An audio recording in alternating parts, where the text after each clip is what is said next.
روایت ہے کہ 700 برس پہلے اصفہان میں ایک مسجد بن رہی تھی۔ کام تقریباً ختم ہو چکا تھا اور کاریگر چھوٹے چھوٹے آخری کام کر رہے تھے۔ ایک بوڑھی عورت کا وہاں سے گزر ہوا۔ وہ اچانک کھڑی ہو گئی اور مسجد کے مینار کی جانب اشارہ کر کے کہنے لگی کہ یہ میری نظر میں ٹیڑھا نظر آ رہا ہے۔ کاریگر ہنسنے لگے تو بڑے مستری نے کہا، خاموش، جلدی سے ایک لمبی اور مضبوط لکڑی لاؤ اور چند مزدور اکٹھے کرو۔ جب کچھ مزدور لکڑی لے آئے تو مستری نے کہا کہ اب اس کو مینار کے ساتھ لگاؤ اور دھکا دو، اور سارا وقت مستری اس ضعیف خاتون سے پوچھ رہے تھے کہ اب مینار سیدھا ہوا کہ نہیں۔ چند منٹ بعد وہ بوڑھی بولی کہ اب سیدھا ہو گیا ہے، اور بوڑھی دعا دے کر چلی گئی۔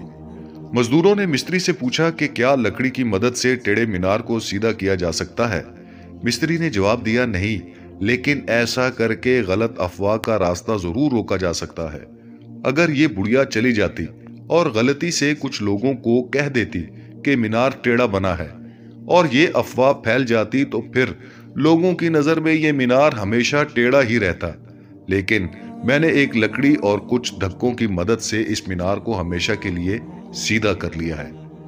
افواہ سے ڈرے، اگر بر وقت کسی طریقے سے اس کا سدباب کر لیں۔ افواہ سے ڈریں، اگر بر وقت کسی طریقے سے اس کا سدباب کر لیں تو آپ کی زندگی کا مینار ہمیشہ سیدھا رہے گا۔